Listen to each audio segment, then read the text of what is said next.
नमस्ते दोस्तों, मेरा नाम है सूजल जायसवाल और आप देख रहे हैं जेआरएफ विद सूजल। आपका स्वागत है आज की एक नई इंटरेस्टिंग क्लास में। आज की क्लास में हम पढ़ने वाले हैं जयशंकर प्रसाद जी की फेमस कहानी आकाशदीप।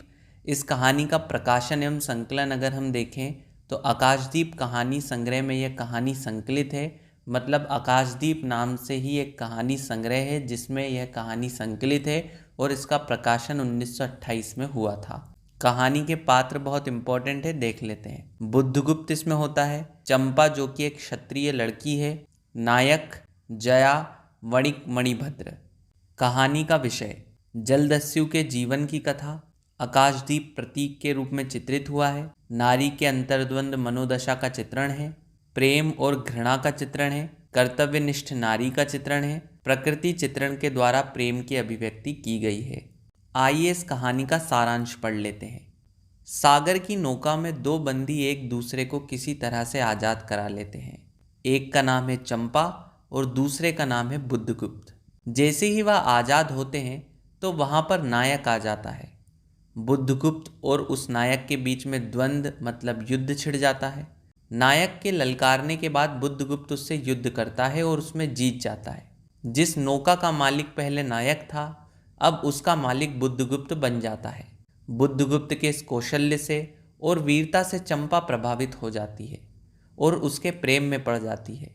जैसे ही वे दोनों एक दूसरे को जानने पहचानने लगते हैं, तभी बातों बातों में पता चलता है कि वणिक मणिभद्र के यहाँ चंपा के पिता प्रहरी का काम करते थे और बुद्धगुप्त के द्वारा वणिक मणिभद्र के साम्राज्य पर आक्रमण करने से सब कुछ नष्ट हो जाता है और चंपा के पिता ने जल समाधि ले ली। यह सब पता चलने पर चंपा बुद्धगुप्त को अपने पिता का हत्यारा मानने लगती है। एक तरफ तो दोनों में बहुत प्रेम हो जाता है, वहीं दूसरी तरफ वह उसे अपना दुश्मन भी समझने लगती है। नाव में चलते चलते यह सब तरह की बातें आपस में करते हैं, जैसे दस्यु का जीवन, बुद्धगुप्त का आक्रमण, चंपा का परिवार इत्यादि। तभी नाव में चलते चलते यह एक द्वीप पर पहुंचते हैं। उस द्वीप को बुद्धगुप्त चंपा द्वीप नाम दे देता है, अर्थात उनमें प्रेम की बातें ही होती है और सच्चाई पता चलने पर मन में निराशा, दुख भी चंपा के मन में होता है। बुद्धगुप्त के व्यवहार से चंपा खुश तो होती है। वह उसे कहती है, मैं तुम्हें क्षमा भी कर दूं और विश्वास भी कर दूं, लेकिन यह होगा कैसे? यह सवाल वह खुद से कर रही है। अपनी पिता की याद उसे आती है और वह अपने पिता का जीवन उसे बताने लगती है।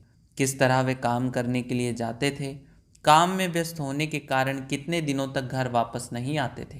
तो चंपा की माँ द्वीप पर बहुत सारे आकाशदीप जलाती थी। उस आकाशदीप के द्वारा भगवान से यह प्रार्थना करती थी कि जो व्यक्ति बाहर गया है वह जल्दी घर लौट आए। आकाशदीप एक प्रतीक के रूप में घर से चले गए व्यक्ति को प्रकाश जलाकर घर पर बुलाने का एक संदेश होता था। अपनी माँ के साथ चंपा भी दीप जलाया करती थी।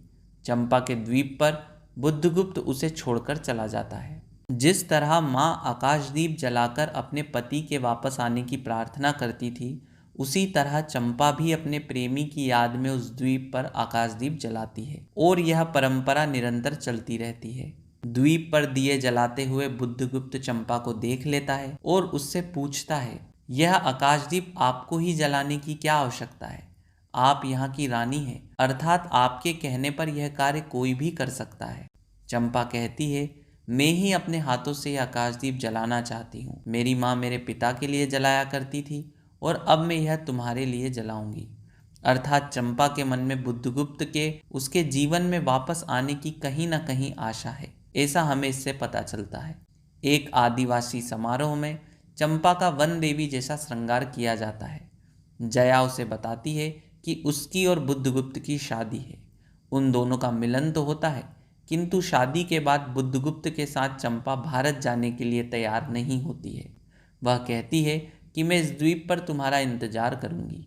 बुद्धगुप्त उसे कहता भी है कि तुम मेरे साथ भारत चलो, हम दोनों यहाँ से पूरा धन लेकर भारत चले जाएंगे। चंपा उसका कहना नहीं मानती है और कहती है कि मैं यहीं रहकर यहाँ के आदिवासी लोगों के साथ काम करना चाहती हूँ, तुम चले जाओ, ऐसा वह बुद्धगुप्त से कहती है। लेकिन वह तैयार नहीं होती है। अंततः बुद्धगुप्त अकेले अपने देश के लिए निकल पड़ता है। चंपा अकेली द्वीप पर ही रह जाती है। बुद्धगुप्त के चले जाने के बाद वह बहुत दुखी है। उसकी आंखों से आंसू निकल रहे हैं।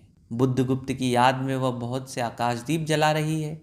यह कथा बहुत पुरानी है, ऐसा कहा गया है।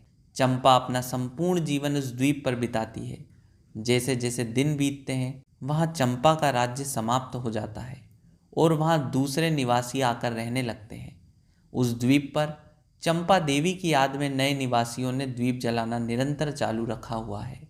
इस कहानी में लेखक ने बताया है कि दो व्यक्ति अपने प्रेम संसार के अलावा कर्तव्य को श्रेष्ठ मानते हैं, उसे अपने जीवन में प्रथम स्थान देते हैं। चंपा अपने प्रेम को त्याग देती है किंतु अपने कर्तव्य को श्रेष्ठ समझती है। आकाशदीप उस राही का प्रतीक है जो अपने घर वालों, अपने लोगों, अपने प्रियजनों को छोड़कर चला गया है। वह वापस आने की एक आशा मात्र रह गया है। इसी के साथ कहानी का अंत होता है। कहानी से बहुत से क्वेश्चंस बन सकते हैं, जैसे इसमें एक बार बहुत से कथन पूछ लिए गए थे और उसमें कहा गया था कि पहले से बाद के क्रम में इन घटनाओं को जमाइए, और उसमें बहुत से कथन दे रखे थे।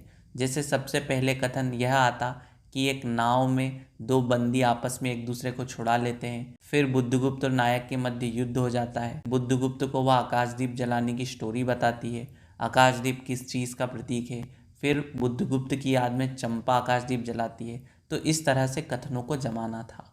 तो किसी भी प्रकार का क्वेश्चन यहाँ से पूछा जा सकता है। आकाशदीप किस तरह का प्रतीक है यह भी एग्जाम में पूछा जा सकता है। इसके पात्रों से रिलेटेड क्वेश्चन आ सकते हैं, इसके विषय से रिलेटेड क्वेश्चन आ सकते हैं। तो इस कहानी को आप एक बार और ध्यान से पढ़िएगा तो आपको बहुत अच्छी तरह से ये समझ में आ जाएगी। इसी के साथ आज की क्लास हमारी ख़त्म होती है। मिलेंगे जल्दी एक और नई इंटरेस्टिंग क्लास के साथ। तब तक के लिए देखते रहिए JRF विद सुजल। नमस्ते।